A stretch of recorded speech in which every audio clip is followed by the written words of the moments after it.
You know, as everybody probably remembers, I said that this was therapeutic and absolutely enjoyed Oscar's torment. Yeah, it was great, but it got better because, oh, he got more torture in this chapter. Best scene in the entire chapter. It was absolutely glorious. Hey, what is going on, everybody? How are you all doing today? I hope you all are having a wonderful and fantastic day today, and if not, hopefully you all will have a better tomorrow. It's time for the return of the RWBY Volume 8 reviews, everybody. I know people have been waiting for this, and boy, oh boy, do we have a lot to get into, starting with Chapter 4, because there's a lot to talk about with this chapter, as well as there's a lot to talk about with the next two chapters, as well as Chapter 7, which will be coming out today as of the recording of this video. So, we'll be getting that. But, the thing here is that we're going to take a look at this chapter. We're going to go over it. Also, there's something that was brought to my attention I did not notice. And I want to see if all of you noticed it as well. So, want to thank Mr. DJ Flyhigh. He sent me this. And tell me if you can see what's wrong with this image here. Now, I don't know if you can. You can let me know in the comment section down below what your initial thought was. But if you look at these circles, this is before the coffee was spilled. And it's already spilled all over the walls. And Bleg is in the doorway. And a soldier just walks right past her. She's not even invisible. I'm not even kidding. And it gets worse. This one's blatantly obvious, as you can tell. But if you look to the right of the screen, everybody is there. And they're not even invisible at all. You can tell that the animators for this apparently really rushed it, because there was a lot of problems here that, especially one of them, I would not have even noticed at all. So I gotta, thank DJ Fly for that. So thank you for pointing that out to me. I wanted to point that out. I mean, if you go watch the chapter, you'll see it. It's ridiculous. So we start the chapter off with Robyn Hillary Clinton. My God, do I hate this character. I'm serious. She just starts talking at the beginning of the chapter. She's telling the story that nobody clearly cares about. And she just tries to make a remark like, oh, tough crowd. Yeah, well, that's because nobody cares about your story. Just saying. Seriously, this character just could be better off without existing in the series. Just saying. Completely better off.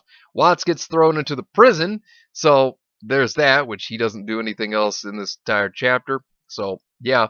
But then, of course, there's the whole scene with Qrow. Now, I would have given them props on this scene had they just left it at the one sentence that he had. And that was that he took responsibility for Clover's death. And I was thinking, oh, great. Oh, he's continuing to talk. And at that moment that he continued to talk, when he had just taken responsibility for Clover, like I said, would have given him props, but they had to keep letting him talk. And what does he say after that? If Clover had just teamed up with him to take down Tyrion. Oh my freaking God. What? Why do you go from the good line to where it's like, yeah, he could have stopped right there and it would have been just fine. Like, yeah, to, yeah, no, it's all Clover's fault. Clover just worked with me. Like, you go from taking responsibility to then trying to blame Clover. Like, this doesn't work. Especially considering that Qrow chose to fight him. Not only did Qrow choose to fight him, he chose to team up with Tyrion, and he's the one who had the landing blow on Clover, which broke his aura. That's Qrow's fault. And for Robyn Hillary Clinton to also say that it's not your fault. She's the one who instigated the entire fight. She's the problem. She's the reason why that happened. Seriously, like I said, plot would be better if Robyn Hillary Clinton was never a character, never created in the series. Just saying. Not only that, but Qrow tries to act like nobody was ever there in his life. They're all gone. Are you serious? Because Qrow has a sister. Raven is out there. That's the thing. She's still alive. So he didn't lose her, really. I mean, she's just gone because of their differences in ideology. But also the writers probably want to forget about Raven entirely because of the complete trash fire that was Volume 5. You want to talk about a catastrophe? That was a real catastrophe. Isn't that right, Volume 5? And Volume 7. And Adam's death. Yeah. I could keep going. but the thing of it is that Qrow himself, he's had people. Taiyang's still alive. Raven's still alive. I mean, Summer's the only one that's dead out of this group. People have been requesting for a Stark backstory, and by God, would it be best that they don't touch that backstory now at this point, because they will ruin it. And by God, do we know that for a fact. Seeing what the writers come up with all the time, it will be a steaming pile of shit. But, just saying. But, thing of it is that Robyn Hillary Clinton is the reason that her and Qrow are in this mess now, because she instigated the fight. Qrow himself also was the reason that Clover died. He's the one who broke the aura of Clover, and then, of course, Tyrion's the one who stabbed him. So, there's that. this character is not good for the plot. Robyn Hillary Clinton should not exist. But then, of course, you have the Aesops who come in, and you have this whole banter between them, and Robyn Hillary Clinton is trying to talk about how, oh, well, hey, I can give you the truth. I can give you the truth. And they just decide not to. I'm serious. Marrow's like, oh, Harriet, don't do it. Like, you know why this is bad writing? This is bad writing because then it ends the entire Qrow plotline, because then they'll know the truth. So that's why they have Marrow say this, for the sake of the plot. Like I said, stupidity for the sake of the plot. This is the writing of RWBY right here. It's all for the sake of the plot. They make the character stupid for that reason. It's really bad, and that's the one thing that continues to stay consistent with the series. And also, they tried this whole thing with Robyn Hillary Clinton trying to relate to Qrow, saying that because people wanted to know the truth and how she could expose the truth to people when they didn't want it to be known, it's been bad luck. This doesn't work, because it's not bad luck, it's just people trying to hide the truth. That's what it is. Like I said, it doesn't work. It's not a good comparison. It just does not work. Now, of course, they had real pod racing. I mean, shit. No, I'm kidding. But the bike scene reminds me of pod racers from episode 1 of Star Wars. It's like before they were writing this episode, it's like they were like, hey, let's do pod racing because that's cool. Oh, it doesn't work. This chase scene does not. It's so bad. It doesn't work. And think of it as like you look at the meters and you look at this like, it's like they just stole this from pod racing. Of course, Ren's bike gets hit with acid from one of the Grimm because the Grimm are coming up because the Hound screams for the Grimm to pop up and attack him. And of course, they have the strategy where they shoot Ren off of Jean's shield to be able to catch up to the Hound so they can grapple onto it and so they can stick with it. Well, of course, they think that this is a great idea. Remember, great ideas in RWBY, they're typically terrible. Typically the garbage bin idea. And so, of course, Ren grapples onto this Grimm Hound. Well, guess what? He's being slung around like a rag doll, getting smacked into the canyon cliffs because, remember, this to them was a good idea, which is also depleting his aura every single time he smacks into the cliffside. I mean, on one hand, yeah, you're slowing down the Grimm because you're adding more weight to it. On the other, your ally is smacking up against the cliffside at a very high amount of speed, and he's taking a lot of damage when you think about it. Yeah, kind of a problem in itself. Also, Grimm are attacking Yang and Jean. Jean's bike gets attacked. Of course, Yang saves him. And then you have the whole thing with her looking the opposite direction where she needs to be looking. She needs to be looking at the road. She doesn't look at the road. And suspense! There's a cliff. Holy shit, Yang. You should know the rules of riding on a motorcycle or driving a car. You look straight ahead. You look at what's in front of you. Oh my lord. And then, of course, they wipe out and fall off the cliff. Now, I will say this right now. This would have been a good end to Yang and Jean because I don't care about their characters one bit and they both could die and it wouldn't bother me. Would have been great. Would have been great. And then Ren saves them. I like you, Ren. I would kind of like to take off points for that, but I can't because it shows that you're a bro. Ren's a bro. I'll give you that. You're a bro. And then a Grimm tries to attack him, and he uses his semblance to mask himself, Yang and Jean, and then the Grimm flies off. Now, I did like the idea to Ren being able to mask everybody. I mean, that was okay because that makes sense. But with this chase scene, I thought it was too long, and, you know, my personal opinion, I didn't like it. I just didn't feel it fit RWBY very well. I mean, RWBY in the past, not modern, but in the past was known for its fight scenes. And the chase scene doesn't really work, in my opinion. It doesn't fit. In my opinion, it was not a good choice. I did not like it. Now, the next scene, you see Whitley. I did like seeing Whitley. And then, of course, you realize who's there at the door. And then you're like, oh, this scene's going to get ruined so quickly. That's what my immediate thought was. I was like, oh, well, it's over. And, of course, Weiss puts her blade up to Whitley. I'm not even kidding. Her own brother. And she puts a blade to him. Like, how many times has she done this is what I now question. Like, are you kidding me? This is also seen as a gun. Because remember, these weapons are also projectiles. So, not only was it a blade, but it was also a projectile she put up against her own brother. Now, naturally, if you were to ask me, well, who do you think is best girl of Team RWBY? I would say Weiss, despite the fact that all the girls are basically soulless husk of who they used to be. But hey, the point is that I would naturally say Weiss. But this scene made me go, what the hell is going on? Because this was out of character for Weiss. Now, if RWBY acted this way, okay. No, I'd believe it. I'd believe it. Seeing the sociopath that she is, not really caring about what happens with people. Yeah, sure, okay. Considering the terrorism that she and the rest of her team had against Atlas, yeah, I'd get it. But, Weiss. Weiss. I mean, what's the point of them being brother and sister? And the other thing is that, what does Whitley get to do in all this? Go to his room. I'm not even kidding. Weiss tells him, go to your room. Like, what? Now you're his mother? I mean, come on. And then what does he do? Instead of, putting his foot down, saying something, okay. And then he just goes to his room. Like, what is this entire scene? And this also means that the scene from Volume 7 didn't matter. It was nothing but trash. They just threw it out the window. Because, look, if anybody remembers from Volume 7, their own mother, Willow, she was talking to Weiss about how Whitley was basically left alone here because Winter and Weiss left, and he was the only one left behind. And she said to watch over her brother and to take care of her brother. This entire scene, like the whole thing, this entire scene is rendered useless. It doesn't matter. Because Weiss is just over here like, who cares about Mommy Dearest and my brother and how they feel? Nah, screw them. Like, that's basically Weiss to Whitley and her own mom from what her mom said last volume. Like, it's horrible. Like, just steamroll your brother under a bus. That's fine. Like, that's what I hate about this. And Weiss could have been the moderator in that situation between the conversation between her, RWBY, and Whitley. But no, they instead gave it to RWBY, which made no sense. And Weiss gets away with everything. And that's what I don't like about that scene. That's what angers me about that scene.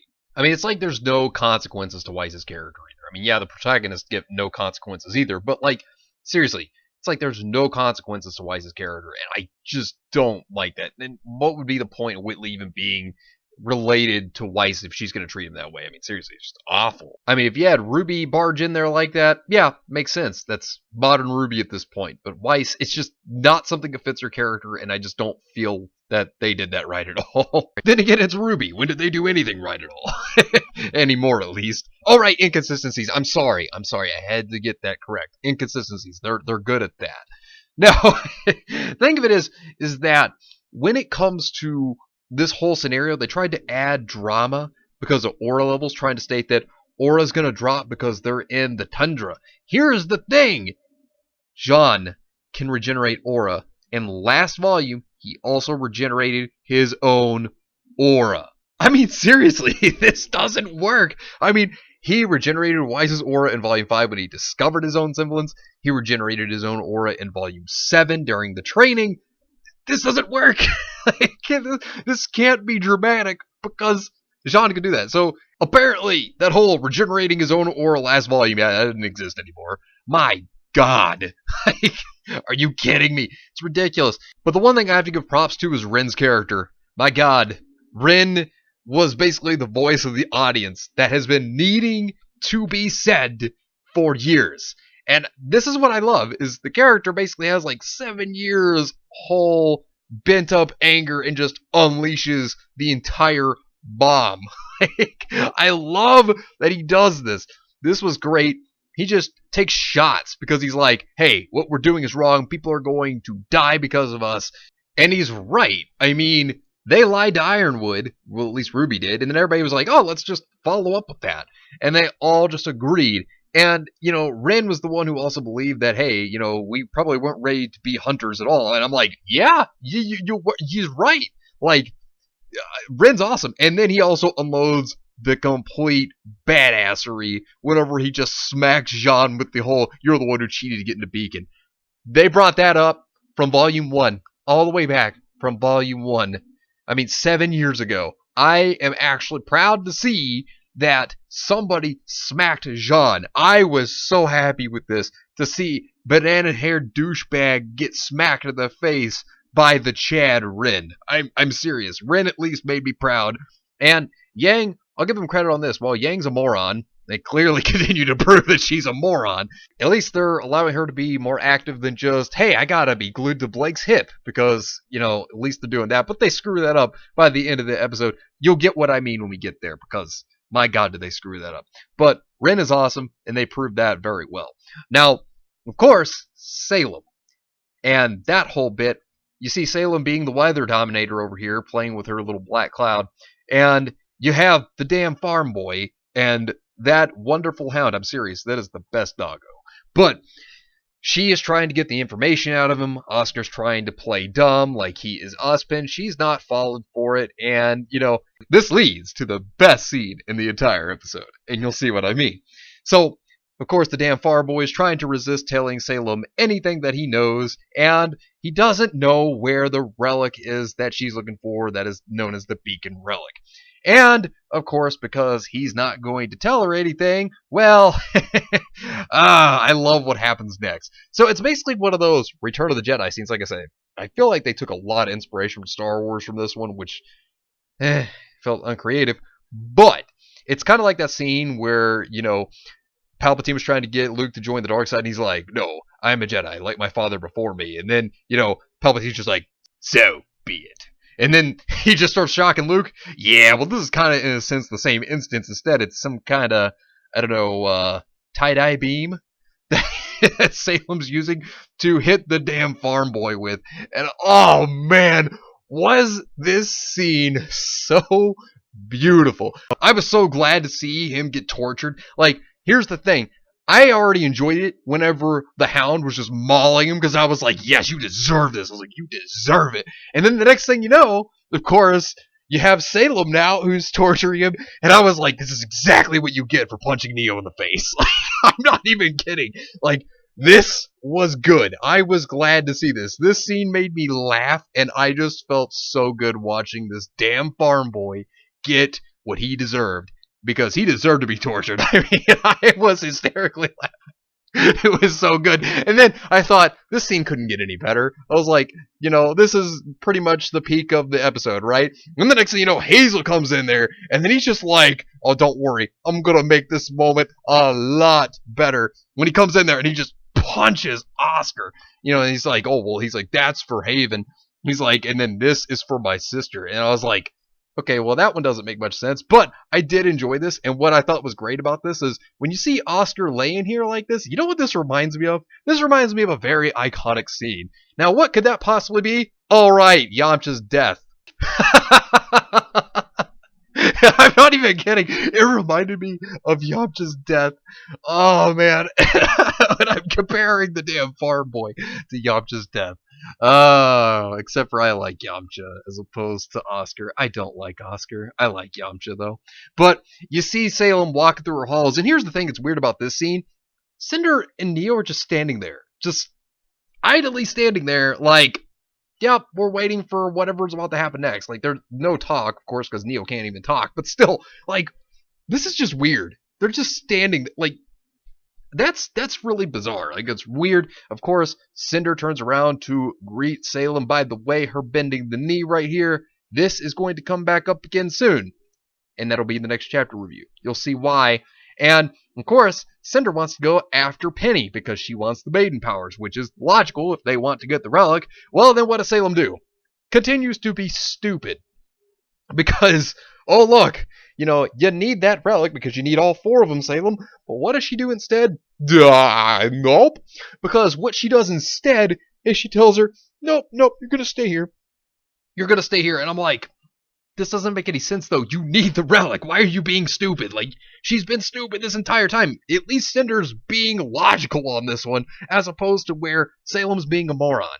I mean, she's being stupid. She really is. And then, of course, she demotes Cinder and treats the Hound more important than her. And I'm going to bring up why this doesn't make much sense. Because when you think about it, Cinder herself has been seen to Salem as if they are like on equal levels in the past. This is why this doesn't make any sense to me that Salem is treating Cinder like she's nothing. Because, like I said, they have treated each other as equals in the past. So why would this change now?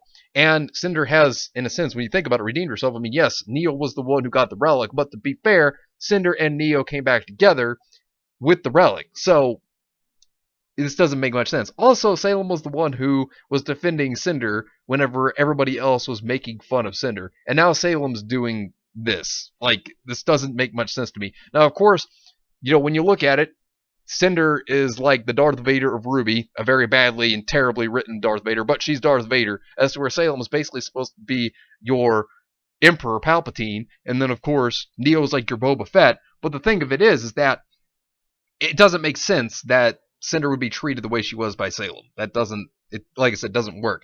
So Cinder decides to be a rebellious child and just defy her own mother at this point, because that's pretty much what she's acting like. And then they have Neo pull this Mary Poppins stuff. Like, look, I love Neo, but why? Like, what's the need for her to pull this Mary Poppins stuff? That doesn't make any sense to me. Like, honestly, it's dumb. Like, I'm gonna tell you, it's kind of dumb. I mean, like, I'd get it if she's in a fight and she is in the air and then uses it, but like just walking around kind of doesn't make much sense to me. Love Neo, but that's still strange.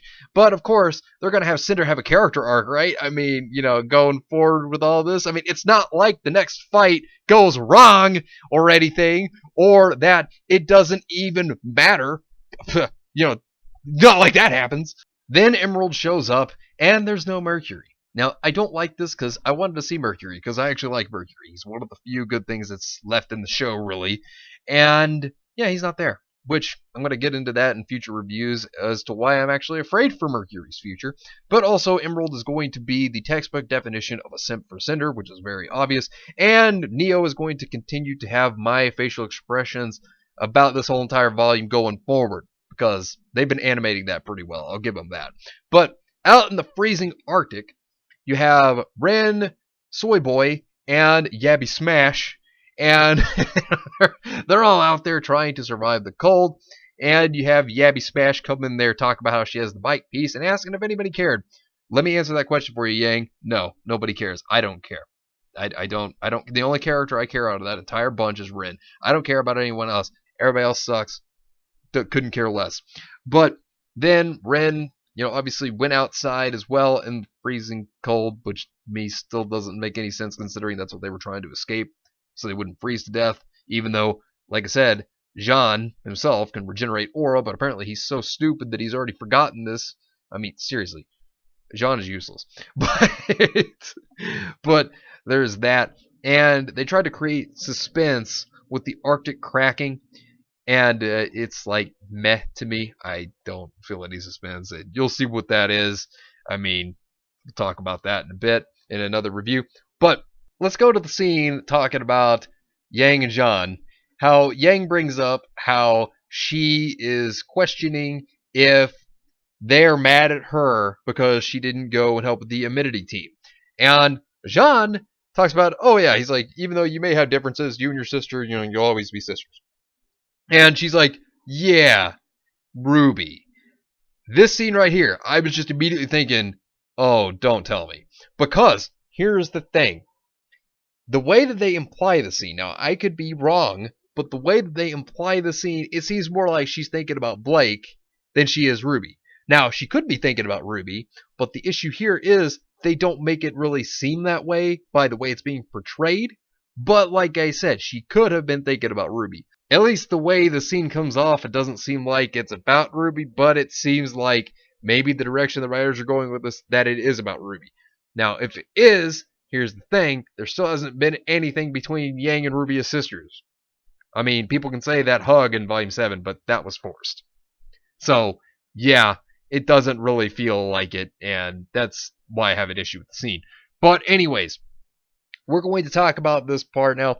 Overall, what I think about this, because, like I said, I had a lot of issues with this chapter, but at the same time, I did like one thing. I did like Oscar getting tortured. That was great. Hazel and Salem are good in that degree, but everybody's stupid for the plot because you have Rob and Hillary Clinton not taking blame. You have Qrow not taking blame, despite the fact that he says it was my fault, and then it's like, oh no, but if Clover had just... No, he just left it at, it's my fault, it would have been fine. But instead, they had to add more lines in there that just made it that much worse, which was really stupid. That was bad. Didn't care for that. Did not like it. That was frustrating. Ren going off. He was a boss. I liked that. The chase scene, though, I didn't care for it. Like, had they, shot down the Grim, and then he had to fight, and then still got away with Oscar in the end because he beats him again, okay, that would have been cool. I could get that. I think that would have been better, personally. Because the chase scene, I didn't like that. And it felt like they took a lot of inspiration from Star Wars with what seemed like pod racing, as well as with what seemed like Cinder being Darth Vader, bending the knee to Emperor Palpatine. That's what it kind of felt like they were kind of doing here, as well as the whole Return of the Jedi scene with Luke Skywalker saying that he was a Jedi like his father before him. Like I said, that was basically the damn farm boy scene whenever he's getting tortured by Salem, because that's what it seemed like. But that is comedy gold. I mean, seriously, if there's a scene I would tell you to go watch, just watch that scene. You'll at least enjoy that, because I know I did. But, you know, when it comes to Cinder as well, just the whole her saying that without you I am nothing, eh. I mean, that's now coming out of nowhere, considering that Cinder and Salem seem to see each other as equals, like a mentor-apprentice kind of way, and then it's like Cinder just gets demoted. It just feels really dumb. Then again, Salem's being an idiot by not letting Cinder go after the Maiden Powers, because that's what they need to go get the relic. I'm just saying. I mean, Salem's a moron in this situation, but that's just my opinion on it. But anyways, let me know what you think about this chapter down below. Subscribe to the channel if you are new here, and make sure you are still subscribed, because YouTube is unsubscribing people from all their favorite channels, so make sure you are still subscribed to all your favorite channels. Hit the video with a like, and also be sure to share the video on social media. Spread the word and get it out there. It's greatly appreciated, and it really helps out the channel a lot. Also, be sure to follow me on Discord. We have a wonderful community there. Not only that, but it will keep you up to date on when the newest videos will be released, as well as any other upcoming events in the near future. So be sure to follow me on Discord. The link is in the description down below. But anyways, I hope you all have yourselves a wonderful and fantastic day today. And remember, if today was not a good day, tomorrow could always be better. Take care of yourselves and everyone around you. And have yourselves a good one out there, everybody.